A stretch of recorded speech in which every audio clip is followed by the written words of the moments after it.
ಹಿಮವಾಹಿನಿ ಇದ್ದಿದ್ದು ಇದ್ದ ಹಾಗೆ. ಕಾರ್ಪೊರೇಟ್ ಕಂಪನಿಗಳು ನೀಡುತ್ತಿರುವ ಬೀಜ ಮತ್ತು ಕೀಟನಾಶಕ ಬಳಸುವ ರೈತರು ಕ್ಯಾನ್ಸರ್ ರೋಗಕ್ಕೆ ತುತ್ತಾಗುತ್ತಿದ್ದು, ಈ ದುಷ್ಪರಿಣಾಮದಿಂದ ಭೂಮಿಯು ತನ್ನ ಸತ್ವವನ್ನು ಕಳೆದುಕೊಳ್ಳುತ್ತಿದೆ. ಈ ಸಂಬಂಧ ಹೈಕೋರ್ಟ್ನಲ್ಲಿ ದೂರು ದಾಖಲಾಗಿ ಕಾರ್ಪೊರೇಟ್ ಕಂಪನಿಗಳು ನೀಡುತ್ತಿರುವ ಕೀಟನಾಶಕ ಮತ್ತು ಬೀಜದಿಂದ ದೂರವಿರುವ ಒಮ್ಮತದ ಅಭಿಪ್ರಾಯದಿಂದ ಇಂದು ಮಂಡ್ಯ ಜಿಲ್ಲೆಯ ಸಾವಿರಾರು ಜನ ರೈತರು ತುಮಕೂರಿನ ದೊಡ್ಡ ಹೊಸೂರು ಸತ್ಯಾಗ್ರಹ ಗಾಂಧೀಜಿ ಸಹಜ ಬೇಸಾಯ ಆಶ್ರಮಕ್ಕೆ ಭೇಟಿ ನೀಡಿ ಸಾವಯವ ಕೃಷಿಯ ಬಗ್ಗೆ ರೈತರು ಅನುಭವವನ್ನು ಪಡೆದುಕೊಂಡರು. ಇದೇ ಸಂದರ್ಭದಲ್ಲಿ ಹಲವಾರು ಕೃಷಿಕ ರೈತರು ತಮ್ಮ ಅಭಿಪ್ರಾಯ ಹಂಚಿಕೊಂಡು, ರೈತರು ಪ್ರಸ್ತುತ ದಿನದಲ್ಲಿ ಉತ್ತಮ ಬೀಜ ಮತ್ತು ಗೊಬ್ಬರವು ಸಿಗದೆ ವಿಷಮ ಸ್ಥಿತಿ ಎದುರಿಸುತ್ತಿದ್ದೇವೆ. ಬೀಜಕ್ಕೂ ಅದಕ್ಕಂತ ಹೊಂದ್ಕೊಳಕ್ಕಂತಾನೆ ಔಷಧಿನ ಬಿಟ್ಟಾನೆ, ಗೊಬ್ಬರನು ಅದನ್ನೇ ಬಿಟ್ಟವನೆ. ಅದನ್ನ ತಗೊಂಬಂದು ಹಾಕಿರಿ ಮಾತ್ರ ಅದು ಗ್ರೋತ್ ಆಯ್ತಾ ಇರ್ತದೆ. ನೀನು ಹೊರಗಡೆ ತಗೊಂಡಾಗ ಹಾಕ್ತಾಗ ಕಮ್ಮಿ ದುಡ್ಡಿನ ತಗೊಂಡಾಗ ಹಾಕ್ತಾಗ ಅದಕ್ಕೆ ಅದು ಸಪೋರ್ಟ್ ತಗೊಳ್ಳಲ್ಲ. ಆಗ ಅದಕ್ಕೆ ಏನ್ ಮಾಡ್ಕೋ, ತಿರ್ಗಾ ಅವನ ಹತ್ರಕ್ಕೆ ಹೋದಾಗ ನೀವು ಹೊರಗಡೆ ಇಟ್ಕೊಂಡಿದ್ದೀರಾ. ನನ್ನ ಕಂಪ್ನಿನಲ್ಲಿ ಡಿಸೈನ್ ಮಾಡಿರೋ ಬೀಜ ನನ್ನ ಕಂಪ್ನಿ ಔಷಧಿ ಹೊಂದ್ಕೊಳ್ಳಂಗೆ ತಾನೇ ಸರ್ ನಾನು ಡಿಸೈನ್ ಮಾಡಿರೋದು. ಅದನ್ನೇ ಹೇಳೋದು. ಆಮೇಲೆ ತಿರ್ಗಾ ನೆಕ್ಸ್ಟ್ ಕೂಲಿನೂ ಕೊಟ್ಟಿರ್ತೀವಿ ಜನಗಳಿಗೆ, ಅಲ್ಲೂ ಹೋಗಿರ್ತದೆ. ನನ್ಗೇನು ಒಂದು ಕಾಲು ಭಾಗ ಸಿಕ್ಕಿರ್ತದೆ, ಮುಕ್ಕಾಲು ಭಾಗ. ತಿರ್ಗಾ ಅದೇ ಕಾಲು ಭಾಗ ತಗೊಂಡು ನಿಮ್ಮ ಔಷಧಿ ಅಂಗಡಿಗೆ ಕಟ್ಬೇಕು ನಾವು. ಈಗ ನಾವು ಕೂಲಿ ಕೊಟ್ರೆ ಅಟ್ಲೀಸ್ಟ್ ನಮ್ಮ ಹಳ್ಳಿಯವ್ರಿಗೊಂದು ಜೀವನ ಏನಾದ್ರೂ ಆಗೋದು. ಇವಾಗ ಈ ಕಳೆನಾಶಕ ಹೊಡೆದ್ರೆ ಅವ್ರಿಗೆ ಹೋಗ್ತಾ ಇತ್ತಲ್ಲ ನೋಡಿ. ಈಗ ಎಮ್ಮೆಗಳು ತಿನ್ಸಿದಂತ ಪಾಪಚ್ಚೆ. ಈ ತೋಟಕ್ಕೆ ಬಂದಿದ್ದೀವಿ. ಈ ತೋಟದಲ್ಲಿ ನಾವು ನೋಡ್ಬೋದು, ಇವಾಗ ಕೋಕೋ ಬೆಳೆ ಇದೆ. ಕೆಳಗಡೆ ಒಳ್ಳೆ ಗೊಬ್ಬರ ಬಿದ್ದಿದೆ. ಅವ್ರು ಯಾವುದೇ ರೀತಿ ಕೆಮಿಕಲ್ ಯೂಸ್ ಮಾಡಿಲ್ಲ, ಡ್ರಿಪ್ ಯೂಸ್ ಮಾಡಿದ್ದಾರೆ. ಈ ಪೂರ್ತಿ ಕೆಳಗಡೆ ಈಗ ಏನು ಅರಿಶಿನ ಹಾಕಿದ್ದಾರೆ. ಈ ಕೋಕೋ ನೋಡ್ಬೋದು, ಈ ಗಿಡದಲ್ಲಿ ಏಲಕ್ಕಿ, ಪ್ರತಿಯೊಂದು ಅಡಿಕೆ, ಗೆಣಸು ಪ್ರತಿಯೊಂದು ಇದೆ. ಇಲ್ಲಿ ನಾವು ಕೋಕೋ ಬೆಳೆನ ನೋಡ್ಬೋದು. ಎಷ್ಟು ಇಳುವರಿ ಬರ್ತಾ ಇದೆ ಅಂತ ಹೇಳಿದ್ರೆ, ಸುಮಾರು ಇದರಲ್ಲಿ ನಾವು ಕೆಲವು ಗಿಡಗಳು ನೋಡ್ತೀವಿ, ಒಂದು 10-15 ಬುಡ ನೋಡಿದ್ದೀವಿ. ಇದರಲ್ಲಿ 100 ಕಾಯಿನ ಬಿಟ್ಟಿದೆ. ಇದರಲ್ಲಿ ಕೋಕೋನಲ್ಲಿ ಅದರಲ್ಲಿ ಒಳ್ಳೆ ಇಳುವರಿ ಜೊತೆ ಗೊಬ್ಬರ, ಈ ಥರ ಪ್ರತಿಯೊಂದು ಬೆಳೆನೂ ಸಹಿತ ಮಾಡಿದ್ದಾರೆ. ಈ ನಿಟ್ಟಿನಲ್ಲಿ ನಮ್ಮ ರೈತರು ಎಲ್ಲನೂ ಅಳವಡಿಸ್ಕೊಳ್ಬೇಕು ಅಂತ ಈ ಮುಖ ತಿಳಿಸ್ತೀವಿ. ನಮ್ಮ ಮಾರುಕಟ್ಟೆಗಳಲ್ಲಿ ಆಕ್ರಮಿಸಿರುವ ಕುಲಾಂತರಿ ತಳಿಯ GM ಆಹಾರವು ನಮ್ಮ ಆರೋಗ್ಯ, ಪರಿಸರ ಮತ್ತು ಕೃಷಿಯ ಭದ್ರತೆಗೆ ಧಕ್ಕೆ ಉಂಟು ಮಾಡಿದೆ.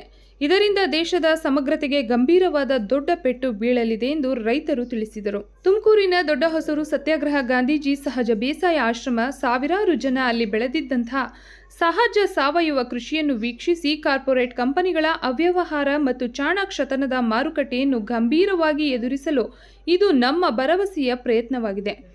ಈ ನಮ್ಮ ಚಳುವಳಿಯು ಕೇವಲ ಕುಲಾಂತರಿ ತಳಿಯ ಆಹಾರಗಳನ್ನು ಧಿಕ್ಕರಿಸಿರುವುದು ಹಾಗೂ ತಿರಸ್ಕರಿಸಿರುವುದಷ್ಟೇ ಅಲ್ಲ, ಇದು ನಮ್ಮ ಉಳಿವಿಗಾಗಿ ಹೋರಾಡುವುದು ಮತ್ತು ಸುಸ್ಥಿರ ಮತ್ತು ಸಮರ್ಥನೀಯವಾದ ಹವಾಮಾನ ವೈಪರೀತ್ಯಗಳಿಗೆ ಹೊಂದಿಕೊಳ್ಳುವ ಗುಣವುಳ್ಳ ಸಹಜ ಬೇಸಾಯ ಅಥವಾ ಸಾವಯವ ಕೃಷಿ ಪದ್ಧತಿಗಳ ಮೂಲಕ ನಮ್ಮ ಭವಿಷ್ಯವನ್ನು ಮರುಪಡೆದುಕೊಳ್ಳಲು ಸೂಕ್ತ ಸಮಯವೆಂದರು.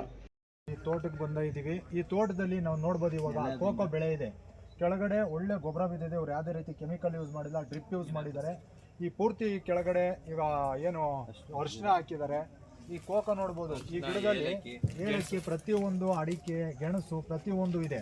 ಇಲ್ಲಿ ನಾವು ಕೋಕೋ ಬೆಳೆನ ನೋಡ್ಬೋದು. ಎಷ್ಟು ಇಳುವರಿ ಬರ್ತಾ ಇದೆ ಅಂತ ಹೇಳಿದ್ರೆ, ಸುಮಾರು ಇದರಲ್ಲಿ ನಾವು ಕೆಲವು ಗಿಡಗಳು ನೋಡ್ತೀವಿ, ಒಂದು 10-15 ಬುಡ ನೋಡಿದ್ದೀವಿ.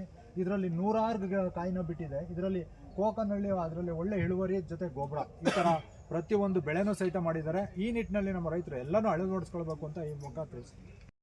ನಾನು ಬೆಂಗಳೂರವನು.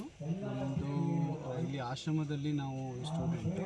ನಮ್ಮ ಹವ್ಯಾಸವಾಗಿ ನಾವು ಇಲ್ಲಿ ಬರ್ತಾ ಇದ್ದೀವಿ.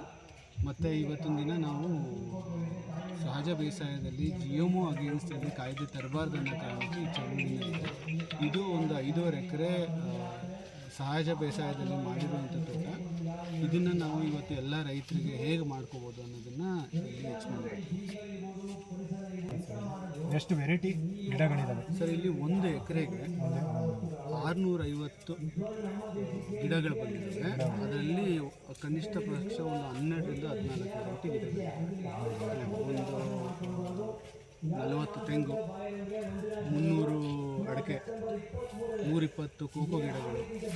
ಅರಿಶಿನ ಎಲ್ಲ ಅಲ್ಲಲ್ಲೇ ಬರುತ್ತೆ. ಕೆಳಗಡೆ ಗೆಡ್ಡೆ ಗೆಣಸುಗಳು ಬೇರೆ ಥರ ವೆರೈಟಿ, ಪಪ್ಪಾಯ, ಆಮೇಲೆ ಕರಿಬೇವು, ನಿಂಬೆ, ಅದೇ ಥರ ಬಟರ್ ಫ್ರೂಟು, ಬಾರ್ಡ್ರಲ್ಲೆಲ್ಲನೂ ಚೇಪೆಕಾಯಿ ಗಿಡ, ಒಳಗಡೆ ಎಲ್ಲನೂ ಇವಾಗ ನೀವು ನೋಡಿದ್ರೆ ಇದು ಬರುತ್ತಲ್ಲ, ವಾಟರ್ ಆ್ಯಪಲ್ ಅಂತ ಬರುತ್ತೆ, ವಾಟರ್ ಆ್ಯಪಲ್, ಈ ಥರ ಎಲ್ಲ ವೈವಿಧ್ಯವಾದ ಗಿಡಗಳನ್ನು ಬೇರೆ ಬೇರೆ ಥರ ತಂದು ಹಾಕಿದ್ದೀವಿ ಸರ್. ನಾವು ತೋಟದಲ್ಲಿ ಬಯೋಡೈವರ್ಸಿಟಿ ಅಂತಾರೆ, ವೈವಿಧ್ಯ, ಮತ್ತು ಅದನ್ನು ಎಷ್ಟು ಮೇಂಟೈನ್ ಮಾಡ್ಕೊತೀವಿ ಅಷ್ಟೇ ತೋಟ ಹಾಗೆ ಕಟ್ಟಿದ್ದಾರೆ. ಮಣ್ಣನ್ನು ಅದೇ ಸರಿ ಮಾಡ್ಕೊಳ್ತಾರೆ. ಇದೇ ಸಂದರ್ಭದಲ್ಲಿ ಮಂಡ್ಯ ಜಿಲ್ಲೆಯ ಸಾವಿರಾರು ಜನ ರೈತರು ಮತ್ತು ನಾಗಮಂಗಲ ತಾಲೂಕಿನ 200ಕ್ಕೂ ಹೆಚ್ಚು ಜನ ರೈತರು ಈ ಕಾರ್ಯಕ್ರಮದಲ್ಲಿ ಭಾಗವಹಿಸಿದ್ದರು.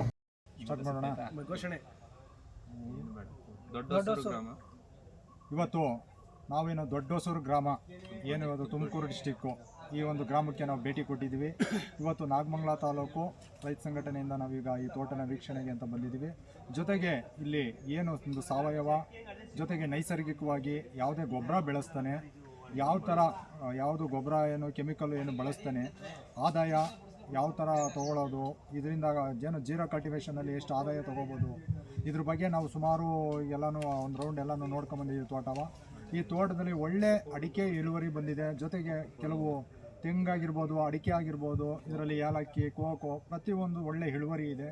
ಜೊತೆಗೆ ನಮ್ಮ ರೈತರುಗಳು ಈಗ ಸಾವಯವಕ್ಕೆ ಕನ್ವರ್ಟ್ ಆಗಿ ಏನು ಅವರು ಜೀರೋ ಕಲ್ಟಿವೇಷನ್ಗೆ ಕನ್ವರ್ಟ್ ಆಗಿ ಈ ಥರ ಬೆಳೆನ ಬೆಳೆದ್ರೆ ಆರೋಗ್ಯನೂ ಸಹಿತ ಕಾಪಾಡ್ಕೋಬೋದು, ಒಟ್ಟಿಗೆ ಒಳ್ಳೆ ಇಳುವರಿನೂ ತೊಗೋಬೋದು. ಒಟ್ಟಿನಲ್ಲಿ ನಾವು ರೋಗ ಮುಕ್ತರಾಗಿ ಒಂದು ಪರಿವರ್ತನೆ ಹೊಂದ್ಬೋದು. ಇಲ್ಲಿ ರೋಗ ಹತ್ತಿಸ್ಕೊಳ್ಳೋದ್ಕಿಂತ ರೋಗನ ದೂರ ಮಾಡಿ ನಮಗೆ ಒಳ್ಳೆ ಜೀವನನ ಒಂದು ರೂಪಿಸ್ಕೋಬೋದು.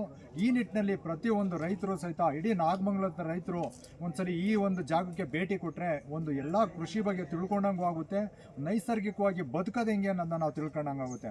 ಇನ್ನು ಜನಗಳು ಇಲ್ಲಿ ಬರ್ತಾ ಇರಬೇಕು, ಇವರು ಇನ್ನೂ ಹೆಚ್ಚಿನ ಮಾಹಿತಿ ಕೊಡ್ತಾರೆ. ಜೊತೆಗೆ ನಾಗಮಂಗಲ ತಾಲೂಕು ಭೇಟಿ ಕೊಡ್ತೀನಿ ಅಂತ ಹೇಳಿದ್ದಾರೆ.